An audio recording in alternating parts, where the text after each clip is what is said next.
Happy Thursday, everybody. Welcome to the show. This is Heading Back to the Window with Scott and Scott, and I am Scott Steehn, lead handicapper at winnersandwhiners.com.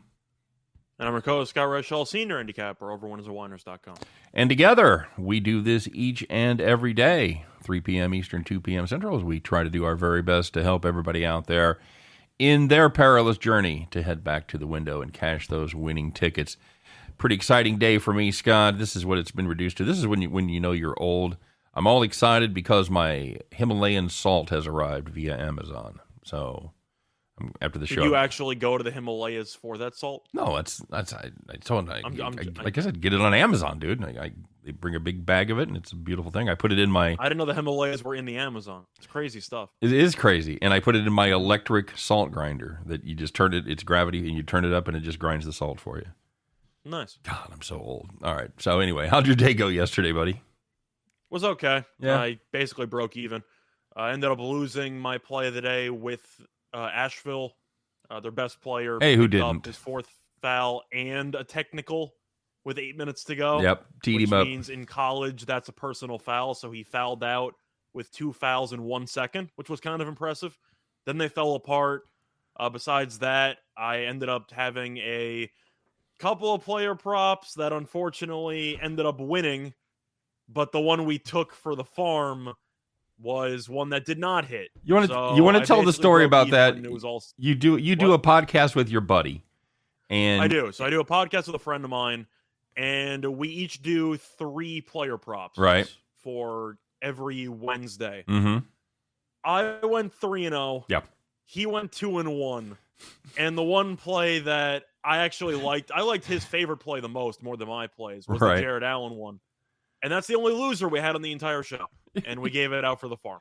So there you go. And that was such a screw job as they were getting blown out and they called off the Dogs with 5-6 minutes left. Allen sitting on 11 rebounds to go. In you need to take the rest of the game off. You've worked hard, buddy. We went 2-1 on our plays. We hit the play of the day and had the over there. We split on the premium side with Asheville, and we had the under there, so that worked out about as well as your Asheville play did. And then we had the team total over Philadelphia. Hey, Sixers with James Harden, pretty good team. They can score points. Then again, I mean, they played the Knicks twice, so I hope that both of us could suit up and score 10 apiece. We could not. We could not. I hope we could. Maybe for Iowa State. Maybe. Yep. Oh God. Oh, we'll talk about that. What a disappointment, man. And a team that was supposed to be pretty good. You know, they're not nothing. They're not crap. Pretty good. I don't know what to think of pretty good because they were top 10 earlier in the year, but they had no expectations. You know, they remind me of their football team.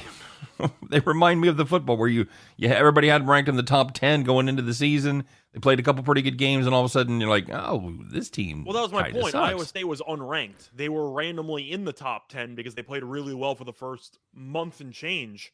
But I think it's safe to say they drastically overachieved to start the year, and they fell back down to earth. It would certainly appear to be the case. So it is. It's good to be here, of course, on Thursday. Everybody excited as full conference tournaments really get into the swing. And, of course, we want to remind you right up top to like and subscribe. Please do that. And there are serious consequences today if you do not like and subscribe. Kenny Pickett will slap you with his tiny, tiny hands. Mm-hmm. So his 8-inch hands, apparently, that's a thing. So I don't really know why it matters to measure the actual hands of the quarterback, but and only NFL scouts I don't really know and the ladies care about that. Yeah, I don't really know why you're measuring the 40-yard dash. Not really the 40-yard dash time, but I'm trying to think. What's a really dumb? Oh, the broad jump for a quarterback. Mm-hmm. Like I don't know why you're doing half of these things. Like, does it really matter? No, it doesn't matter a bit. It doesn't matter one bit. Well, what's the vertical of the offensive lineman? It's not good. Not good, Bob. That's what I'm saying. It's just like I feel like most of these combine stuff are just to actually fill out some boxes where it's like, all right, what is this? What is this? Like a checkup at the doctor's office. Yep. Except half of the answers don't actually matter for anything. Agreed. And by the way, quick show note to everybody. We talked about Allie Burns being on the show today. She had a parent-teacher conference that she'd forgotten about, so hope I'm not letting the cat out of the bag. So she bumps till tomorrow. She will be with us on what will be our 1-year anniversary tomorrow, buddy. Tomorrow will be our 260th show. That is 1 year worth of shows. So pretty excited about that. I'll be making cake for everybody. So hope everybody gets a piece. Real quick here, somebody wanted to know about the Iowa game tonight. Scott, you and I talked about that a little bit. Traveling to take on the Michigan Wolverines. Michigan laying 2. Which of these inconsistent, weird-ass teams can you count on the least, Scott? Can you count on the least? Overall, the answer is Michigan. However, on senior night at home, where a win in this game might get you into the tournament, I like Michigan. They beat Iowa on the road this season earlier. I know that it did take one insane performance by one of their freshmen who had 28 points, and that definitely helped carry the way. But I am not going to lay points in this one. I think it's money line or pass for me. Okay. It's one of those games where I'm not going to try to thread the needle and pick them to win by multiple points. It'll be one possession. It'll be very close. But Iowa's 5-5 straight up on the road. They have won 4 in a row, but you're looking at the teams they've beaten. They beat Northwestern. They beat Nebraska. They beat Michigan State, and they beat Ohio State. Yeah. I'm not saying Michigan's beaten many good teams recently either, but I am curious how much of the Hawkeyes' recent winning streak is just a weak schedule, and the only teams that are decent have kind of started to fall apart. I'll take Michigan on senior night in a game they need to have. You? Yeah, I'm with you. It's just about a coin toss for me. Like you said, this Iowa team has won 4 straight, 7 of their last 8. The game they lost in that 8-game stretch to Michigan, like you said, at home, and Michigan again not playing great, but it looks like every team with a pulse is able to beat them, except for Iowa. So we'll see how it goes. Both of these teams shot really, really bad from distance in the first game. So if either one of the teams can shoot 30% from downtown, that's going to be your winner. And it still went over the total. It still landed 163. So and not a ton of free throws. 31 free throws. That's maybe a little above average, but not a lot of turnovers and not a lot of free throws. So both of them shot well from 2 points. So Brandon Kubas is going to have his UFC picks ready tomorrow. And can we talk about Northern Kentucky, says Bruce? Yeah, we'll do that. And by the way, this will be our last day of kind of the loose schedule. Tomorrow will be like really, we'll be on track. So because we want to get Allie on at 15 after and have her for 30 minutes. So if you guys have games tomorrow, put them in your pocket, or don't get mad when we don't talk about them up front, because we're going to just get our segments out of the way and then have Allie on. So quick show note there. All right. Having said that, yes, Northern Kentucky. Looking at this one, taking on Detroit. Detroit looked really good in the first game against Green Bay because Green Bay is atrocious. But you're looking at the home road splits for the Detroit Mercy team, and it's pretty ugly because they were really good at home and they're 5-13 on the road. Well, that's not good. It's not good. Now they take on Northern Kentucky, 18-11 straight up, 11-4 straight up at home. It all comes back to one guy. Because Detroit really only has one guy who's worth a damn on the entire team. And the question is that one more than Northern Kentucky has? I will tell you this. Antoine Davis is definitely the best player on the court. But Northern Kentucky's a deeper team. Yeah, that's true. Now, the Horizon League is always a damn psycho tournament, but I got to go with the team that's good at home. I know that Detroit looked good last game. Green Bay isn't exactly IUPUI, but maybe a distant cousin. Can I say that? Sure. So I'm going to go with the Norse here. You? I'm going to go the other way. Detroit beat them, but Detroit beat them twice. And even though they don't win a lot on the road, they do cover the number, as this Detroit team is 9-9 against the number on the road. They're 8-7 as a dog. Northern Kentucky, no great shake. 7-8 is a favorite. 7-6 at home. Yeah, I'll take the team that's beat them twice. It's hard to beat a team 3 times, Scott, but I think they do it. I did hear that somewhere. Asheville found that out the hard way, apparently. Yes, you can't beat them 3 times, man. By the way, if you're new to the show, two things we want to stress here as conference tournaments get rolling. Not being able to beat a team 3 times is a myth. With Asheville notwithstanding yesterday, that's the numbers do not back up that old saw, if you will. It is not hard to beat a team 3 times, especially if you're way better than the other team. And the other thing I want to remind you guys, don't fall in love because some team looks great in the mid-major conference tournament. I make that mistake every year when I go and fill out my brackets. Let's say Northern Kentucky runs all the way through, and you're like, oh man, this team, they just mauled them in the Horizon League. 15 seed? Right? No, that's shot here. Free money. So you're taking them plus the 18, and they're down 23 at halftime. So, but how many mid-majors would you say, to piggyback off that point? How many mid-majors would you say reach the Sweet 16 every year? Usually 1 or 2. Yeah. Right. Yeah. I would say. Don't go nuts with it. Yeah. Exactly right. So, I think this year's team might be Murray State, but we'll get back to that. Yep, we will. And somebody, a little time-sensitive question, wanted to know about USA, South Alabama, Scott. Going up against Little Rock, 12.5, 132. Game starts at, now, as a matter of fact. 3 p.m. Yeah, it's on right. It was supposed to, but then the Arlington game went a bit long. Okay, snap cap on this one, Scott.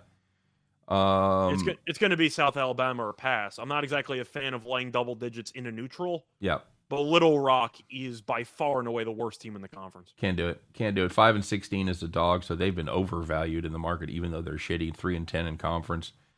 Let's see what they did this season. Alabama beat them by 31 at home. So is this a neutral or is this going to be at neutral. Alabama? It's a neutral. Where is it at? Good question. Okay. Let me see if I can find out how big it is. Yeah, I'm laying the points or pass there with South Alabama. Little Rock is really, really bad. Yeah.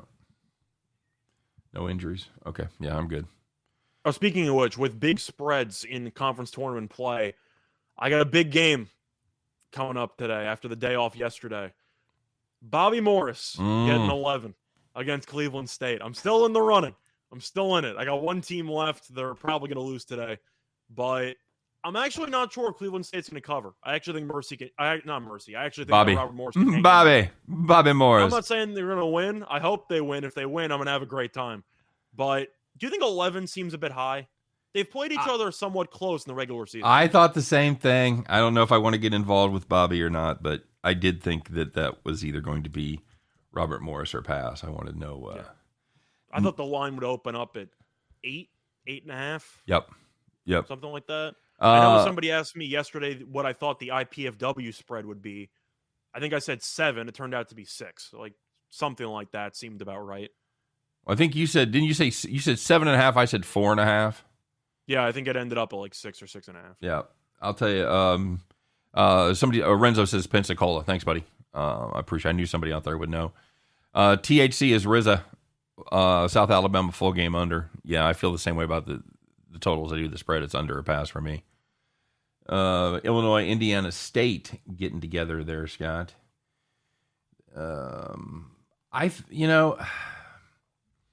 I want to like this Sycamores team. I really do. Illinois, they're catching a point. You want to ride the 6 with me, buddy? I don't think Illinois State's very good. See, the thing is, you got to remember that this one is going to be a neutral. Uh-huh. So even though you might look up some grids and it'll tell you Indiana State's awful on the road, so is Illinois State. Mm-hmm. So I don't really know what that's supposed to tell you. However, Illinois State is 10-5 ATS this season, so they have been pretty good against the number. Yep. But I think if I had to go with one play in this game, I would look to the over. I don't really know why there's a little bit of under money coming in. Indiana State ranks 62nd in pace, and Illinois State is also pretty up there. They don't mind running. They rank 105th. Okay. So both teams like to run, and we know late in games you might see an absolute scramble fest. Yep. I'm not taking an under. No, agreed with that. This Indiana State team, they've been bleeding points over their last 5. What are they? 14 over, 5 under, 11 under. So they're 3. So they've been giving up right at 80 points per game, 80.5 points per game over their last 5. So that ain't good. So I'm with you on the over there as well. I don't have a ton of confidence in this Illinois State team, But I just don't trust either defense. now this team just played Atlanta 152, and of course that was a home game for Illinois State. This has been a home series this year. NBA looks.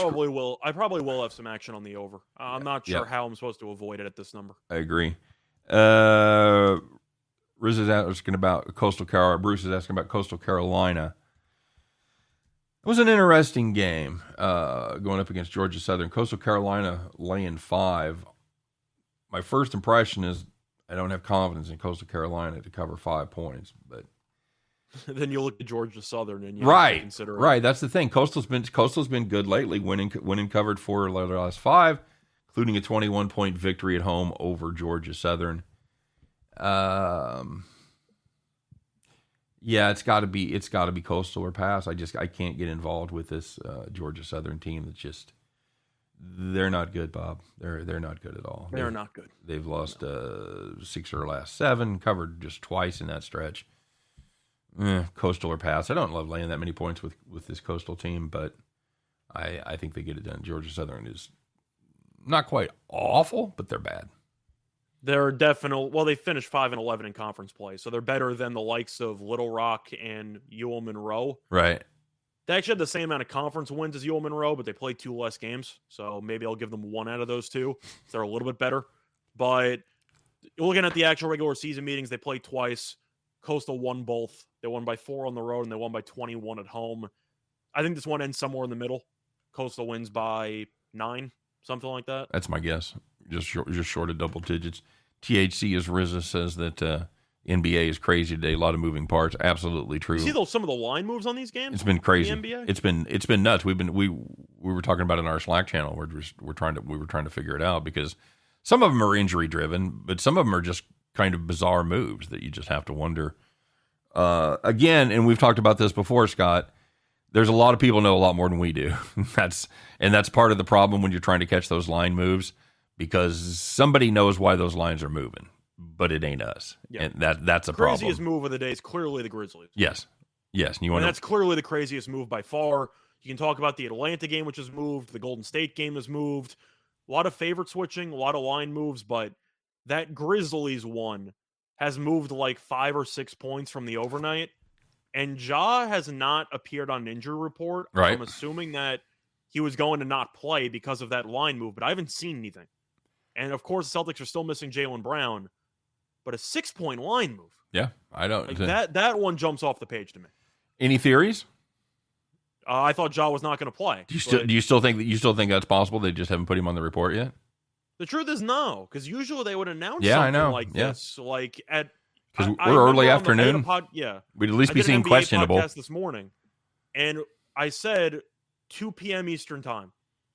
That's usually when you start to see the random questionable tag pop up on some of these players, and it's already 3 o'clock Eastern, and I still don't see anything on Ja. So now I assume he's going to play. I don't really know. I know Boston's playing really well lately, but it's got to be Grizzlies or pass, right? Yeah, I'm the same way. I do worry about getting involved there with Ja, because I still worry there's some kind of problem that we just don't know about yet. But again, we're talking at 3 p.m. after 3 p.m. Eastern time. We should have heard about it by now. I made up that time frame based on just my selective recall, but usually you'll see something in the early hours of the afternoon with a random questionable tag. Right. Exactly right. So, Bill McDonald says, I'll fall into the trap and take the Grizzlies. Right. Okay. So we're going to have company as we lay in the, those traps they used to do where they put bamboo over it and you just walk in and now you're in the pit. So there'll be lots of people down to keep us company in the pit, Scott. That's what I'm saying. I'll give you a trivia question, though. All right, hit me. Memphis has played 14 games without Ja this season. All right. Do you know how many games they've won? 8-6. They are 12-2. Wow. So even if Ja doesn't play, this team's actually still pretty good. Screw that hack. Yeah, we talked about that, about their inability to rebound. All right, we'll do one more before we recap yesterday's action. The Toreros of San Diego going up against Pepperdine. Oh. Ooh, holy shit, is that Pepperdine team bad? Game only a gambler could love. Mm-hmm.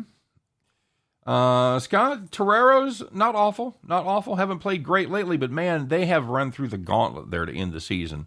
They've lost 6 of 7, but they've lost to Gonzaga, Santa Clara, St. Mary's, Portland, St. Mary's, and San Francisco. So there ain't a shameful loss in any of those. Meanwhile, Pepperdine has lost 6 straight, and they've also had similar opponents. Pretty good teams. BYU is plugged in there a couple of times. I've got the Toreros here. I'm just fading this bad Pepperdine team. You? I can understand that. I know San Diego lost to Portland by 32 points on the road. I'm not sure how that happens, but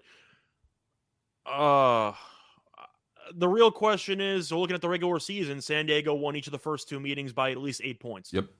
So you're assuming that if everything goes according to plan, San Diego should win this game probably by 7. So I think it'll be close. I think they'll probably cover. I really don't understand the over money because it's gone to like 139.5. And the first 2 meetings, you had 134. Yep. 120. And you had 120. Yep. I'm going with the under. Am I missing something? Just the fact that the last time San Diego has shot terribly from beyond the arc in each game. Now they're not a great three-point shooting team, but they're better than this. They shot 18-2 in the last game, and they shot 25 in the first game. So this is a team that gets it done on the boards. They're gonna beat the shit out of them inside. They should. Out rebounded them by 12. The first they had 45 rebounds each game. So, seriously though, what is Pepperdine good at? I don't see the over go money. Up tempo. That's basically it. Yeah, they run fast and take bad shots. So yeah, pretty much. She'll be here tomorrow, buddy. She'll be here tomorrow, and she'll run circles around you in college basketball. So if you want to talk some shit, you should probably do that and get it out of the way today. All right, let's talk about yesterday's action, shall we? Let's find out what happened. Let's find out the good news, the bad news. The winners, the whiners, you know who you are, the people that took it in the shorts and the people that took it to the bank. It's time for the Thursday edition of Call the Cops. All right, very good. And we will start off our Call the Cops segment, as we often do, in the NCAA world of basketball. And Scott, this is one of those that should belong in our separate segment. Fuck, it's overtime. Presbyterian Campbell under 122.5. You had it capped correctly once again. Game landed 110 in regulation. You know the drill, 55-55. And just to make sure you were beat and beat soundly, they played 2 overtimes, Scott. They don't call it double undertime. It landed 147. See you later, 122.5. Call the cops. For the record, it did go over in the first overtime, but they just ended up having an extra 5 minutes for the hell of it. Yeah. Anyway, looking at the Auburn-Mississippi State game, if you had the under 140.5 or Mississippi State plus 3.5. Fuck, it's overtime. Yeah, it's overtime. You only had 122 points in regulation. So you still have a shot there. You just need less than 19 points in overtime. Yeah. Can I interest you in 27? You cannot. In overtime, and the game landed 149. 5.5 points per minute in overtime. Thanks, guys. Appreciate it. And Mississippi State, by the way, lost by 13. Yeah. In overtime. That is rough. Yeah, Auburn just. I was talking to the King. I was talking to Chris King during that game, and he had Auburn on a part of it, one of his parlays, and he had the money line parlay. He didn't even lay the 3, but he was lamenting that they pissed away an 18-point lead in that game. I think it was 19. Yeah. Okay. Well. I stand corrected. I'm just adding. It wasn't pretty.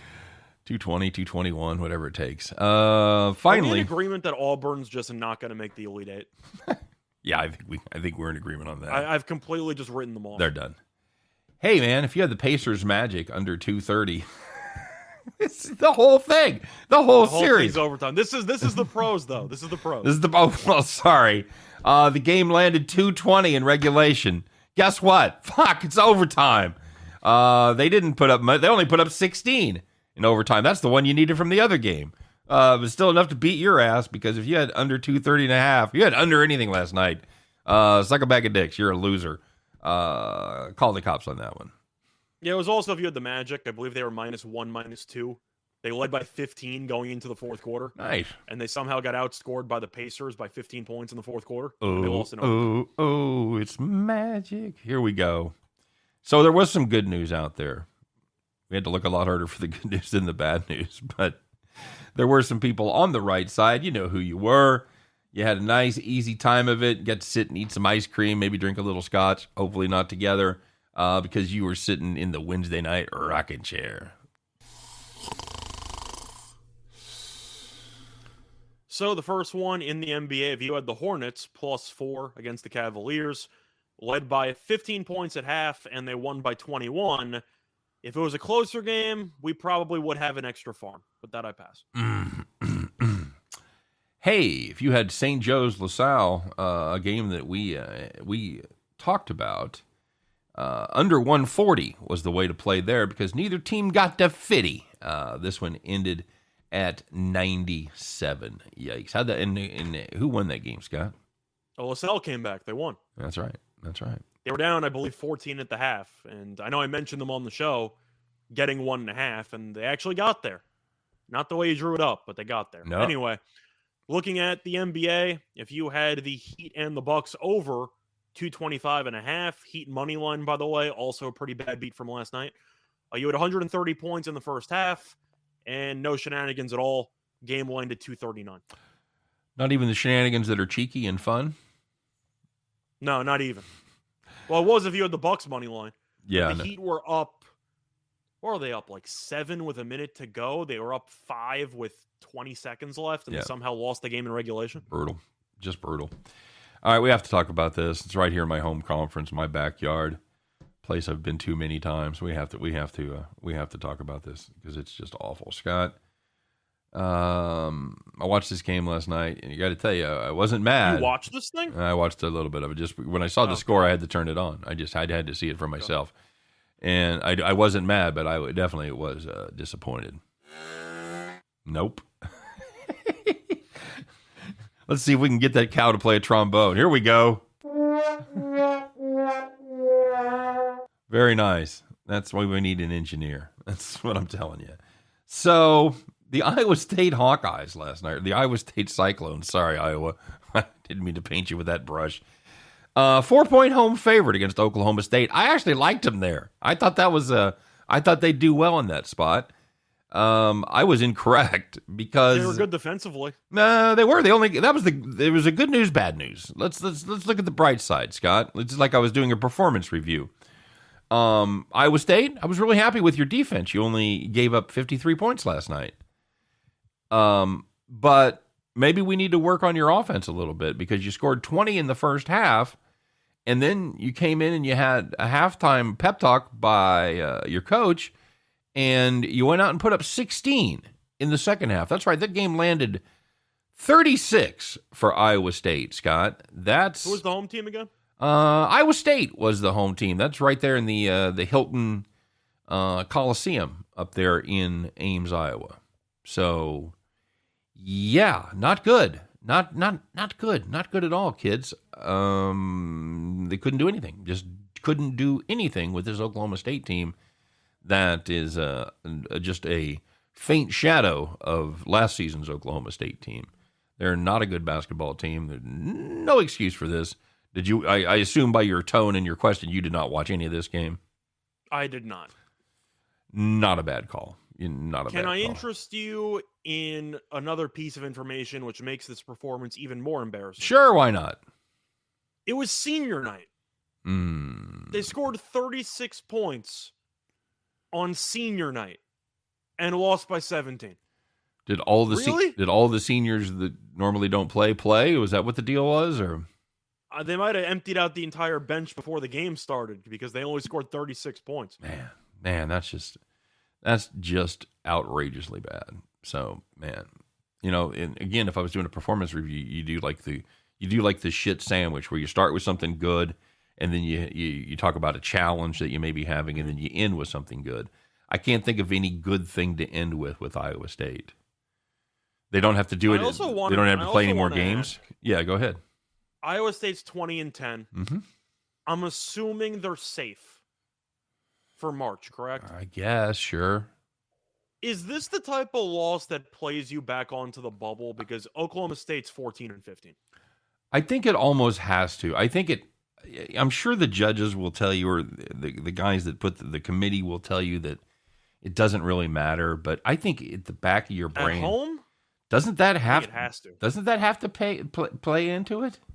I don't know what Iowa State's seeding was, assuming that they won this game, or what it was pregame. You got to blindly drop them like 2 seeds, in my opinion. Like, if they were an 8, you bump them to 10. Like, I think it's that bad of a loss. They're on the 7 line, buddy. I'm assuming that Lenardi updates it weekly, though, not daily. I thought he did it daily. Does it say the updated part of it? It doesn't have an arrow. So if there's no, Well, that's an example, though. Yeah. Assume Iowa State was a 7. Assuming those lines are pre, they should be a 9 right now. Well, they're not going to drop 2 spots, but they should. They're not going to, but they should. That's a shame. Lenardi had him playing North Carolina in the first round. I would have laid all kinds of Tar Heels there. I would have assumed they would have killed them on the boards. That's what I'm saying. So, all right. Scott has to shave his beard if we lose the farm today. Oh, I like that. I'm in. Okay. All right. You're gonna. Everyone knows I'm a superstitious guy, so I have been shaving, not shaving when things go or don't go my way. All right. If we lose today, you got to shave your beard. If we lose tomorrow, I'll shave everything. Wait, you lose tomorrow or we win today? No. Are we wagering against each other? No, I'm just saying we're just up in the stakes because yours is. Oh, okay, up in the stakes. I see you. Yeah, I can't remember the last time I didn't have facial hair of some sort. So. Okay. Yeah. All right. Well, luckily we got a good farm lined up today. So, and it's going to be one. I guarantee you're going to sweat it. It's going to be. You'll see. All right. What I missed in the comment section? Anything? Manhattan covers 10. Kara was talking about Rio Grande yesterday, which I mentioned. It was close, but Lamar definitely needs to be getting more than 1.5 points in any given game. So that's a nice win by them. Yeah. Some people want to talk about the NBA. We already mentioned it with the crazy line moves with the Grizzlies game. Now we're going to talk about the other crazy line move, which is going to be the Hawks games had some line movement to it. Bulls opened up at around 4.5. Now they're down to 1.5. Trae Young's questionable, but it seems like he's trending towards playing. You have any thoughts on that game? No, that's the Trae Young's obviously the one that you want to keep an eye on there. Somebody asked where we find updated odds and about where the money's moving. I've got Don Best that I use. And Scott, what do you use? I alternate. I stick to pregame. I'm not sure how accurate pregame is, but they're pretty up to date with it. As far as I know, Don Best is probably the best service to use for updated line stuff, but I think pregame gets the job done, at least in my experience. Yeah, and it's free. Don Best is they've got 2 different plans. One of them's a $1.20 is like a 2-minute delay, and one of them's $500, and that is instantaneous. So the pregame one is free. So that's why I just use it. Exactly right. That's what I'm saying. So a couple different plans, and you can look around. There's some spots. See, that's what I'm talking about. Face shaving is a must see. Zach LaVine over 23.5 tonight. Who are the Bulls playing again? Play the Hawks. The Hawks. That's right. Yeah. For the record, by the way, I like Atlanta in that game. It's just a matter of the fact that Atlanta's a lot better at home than on the road. Chicago's a good team, but they're only 1 game over on the road, so they're not a great road team. Lines come down. I think it's come down for a good reason. I'm going to take the Hawks because if you remember the last game, Atlanta was up by, I want to say 7 with like 3 to go. Yep. And gave up a 10-0 run to lose the game. They really should have won that game. I think Atlanta can hang around, but I'm going to take Atlanta to win. I think at home with the crowd behind them, Atlanta's just a much better team. Yeah, I'm.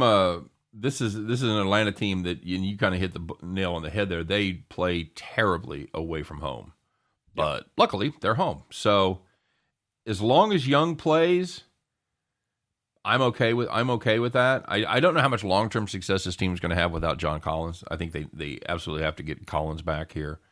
But I think they can tread water with Trae Young. I think this is a pretty good spot for him here. Yeah. It's Atlanta or pass. As far as the LaVine prop goes, where are you at on that, prop master? For me, I'm actually going to look towards the under. I'm not going to take it. He had 20 in the most recent meeting. But the main reason why I'm not going to take his over is because LaVine stated publicly that his left knee is still not 100%. And he has admitted that he is playing through a bit of pain. And when you're somewhat injured or compromised, I don't feel great about taking your overs. So for me, I'm going to stay away from Levine. The fact that he himself admitted the knee's not fully there yet, I find concerning. And I do think, for me, that's a complete stay away. You don't think that's a bit of an okie doke? You don't think the knee? Yeah, you don't think he's maybe talking about it, and maybe it's not hurt as quite as much as he's letting on, as he's saying? Well, he just said it's not 100%. He mentioned that there's going to be some pain. He didn't say that it's debilitating, like he's not going to play for the rest of the year, but I think that's a yellow flag, maybe not a red flag, but a bit of caution. All right, fair enough. Just trying to see what he's done lately. 22. I mean, he's usually hovering around that, but he's gone under in the last couple. Yep. What's the number? 20.5? I heard 23.5. Yeah. But the last 4 games he's played, 12, 20, 28, 22. Well, yeah, in fact, he went 12, 12, 20, 28, 22. So he's only hit that twice. Once, rather. Yeah, it's a stay away or under for me. Nope. Bulls beat the Hawks 3 times already. Does that matter to you? I would say that it doesn't, because you can make an argument that in college, it's very difficult to beat. It's very easy to beat the same team 3 times. These are professionals. They just played. Atlanta should have won the last game when they let it slide through their fingertips, especially with Atlanta at home. I do think it's a pretty good spot for Atlanta. Yeah, they just didn't show up last time, and it was especially after punting that Celtics game in the second half. They should be pretty motivated for this game. Yep, agreed. They let the Bulls just shoot like crazy last time. Or the time that the last home game they shot 55%. The time before that they shot 62%. So this is a Bulls team that's been able to shoot pretty well against the Hawks. Yeah. Riz was also mentioning the Bulls have the Bucks on deck, and I know you're not supposed to look ahead in the calendar when you're fighting for a 1 seed, but I got to assume they're looking ahead because they play Milwaukee on a back-to-back tomorrow.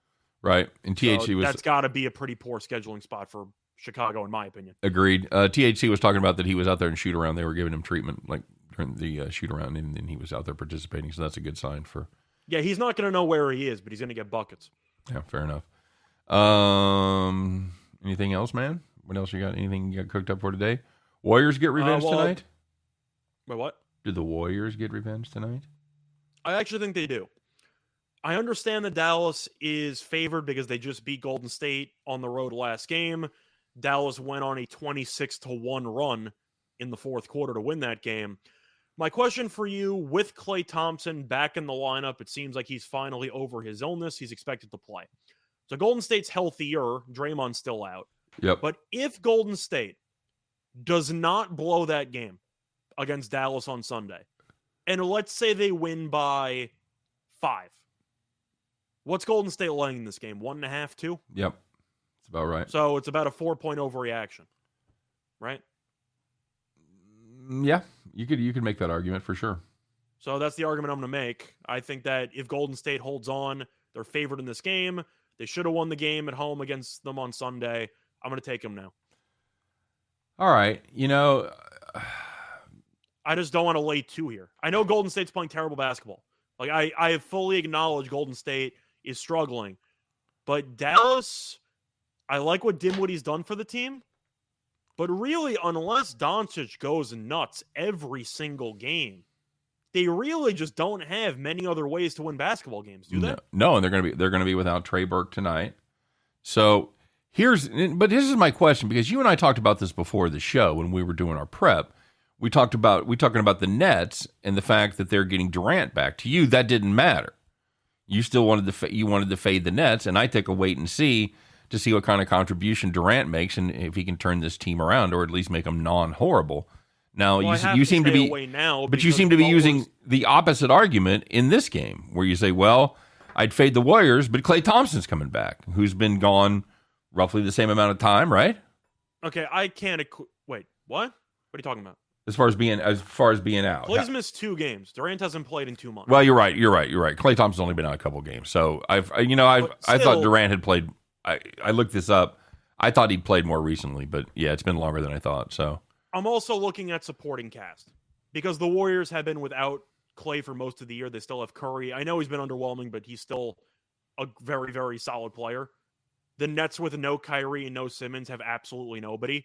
Do I expect Durant to walk in off the couch, play 35 minutes and score 35 points? I don't. So I think that he's going to maybe need a game or two to deal with some rust. Plus, you're looking at a spot where PJ Tucker, I'm not going to call him a Durant stopper because you can't stop him, but at least he's going to make things difficult for Durant, or at least more than he's used to being, I'd say, challenged on the offensive end. But now I can't play it because Miami announced that Jimmy Butler and PJ Tucker are questionable. So now I cannot play the Heat. It's either Nets or pass. Because the fact that the news I was waiting for on John Morant happened with Butler and PJ Tucker makes me believe that Butler's not going to play. So now I have to like the Nets, don't I? I think so. Nets or pass.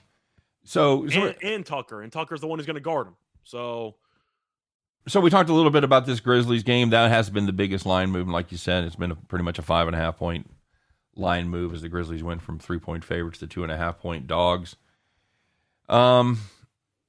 Yeah, I think we've got to play the Grizzlies here and wait in the pit for everybody else to fall through, right? I'm in for it. Okay. I mean, worst case is that Ja doesn't play, and you take a team that's 12-2 without him and see how they do. If Boston was fully healthy, I can understand the line move. But with no Jaylen Brown, Boston's already compromised. Yep, agreed. And see, and I wasn't calling PJ Tucker a Durant stopper. I was simply saying that when it comes to guys trying to guard Durant, I'd say Tucker makes Durant work harder for his points than arguably anybody else in the league. Is that fair? Yeah, that's fair. That's fair enough. Legacy asking the question that, yeah, we've pretty much been asking the whole show. With Jaylen Brown out, what do the bookies know about Memphis? Yes, that's exactly right. So apparently something, but we don't know what it is, and we're jumping into the trap, man. We're falling for the banana in the tailpipe, most likely. But we'll see. We'll see. I like this Memphis team is for real, man, and they can, they can go get the basketball. You brought up the stat earlier. Even without Ja, they're 12-2. So okay, let's go. Let's get that money. I do think if Ja does not play, my favorite play would probably be the under, because we know Ja loves to go quickly. When you start giving Tyus Jones 20 or 30 minutes and you bring in the bench unit, they go a lot slower. Gonna drag. And Boston, we know, is one of the best defense in the league. If Morant is randomly ruled out, I'm taking the under. Fair enough. Legacy sums it up perfectly. PJ Tucker is a Durant agitator. I think that's fair. That's exactly. And do you think Durant is happy his first game back in 2 months would be against PJ Tucker? Probably not. No, I'm sure that's not exactly how he drew it up. So, all right, buddy, let's do it to it. It's time to break the string here. We've got facial hair on the line now, so we got it. I'm probably going to shave anyway, but we'll see what happens. All right, very good. It is time, everybody. Once again, it's Thursday.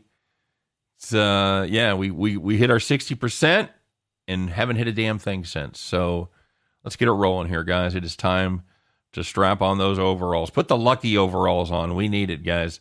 Put your straw hat on. Adjust the brim just right. There you go. Perfect. Climb aboard your John Deere. Get out your keys with the lucky rabbit's foot and fire that bad boy up. Because once again, Cash Cow was so excited, got involved earlier, but now it's really time to bet the farm.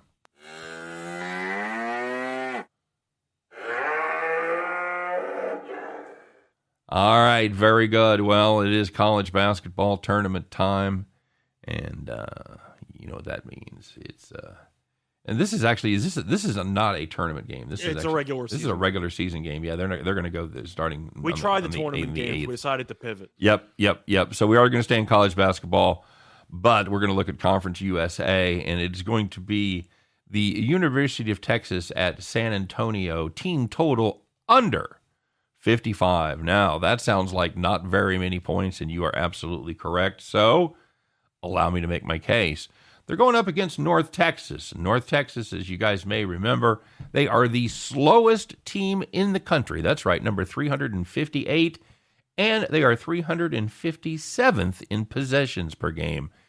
most importantly for this game, I believe this is the stat you want to focus on.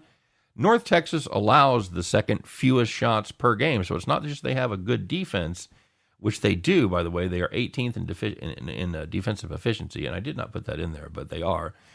They don't allow many shots at all.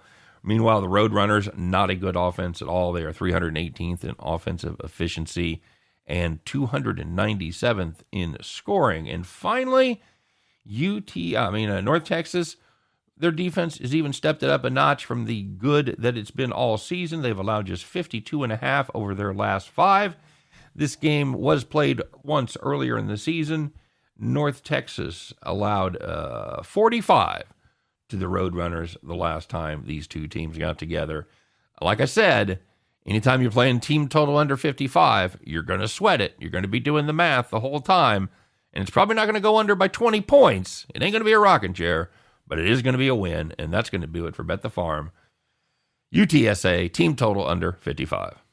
If I had to guess a number, I think they get to 52.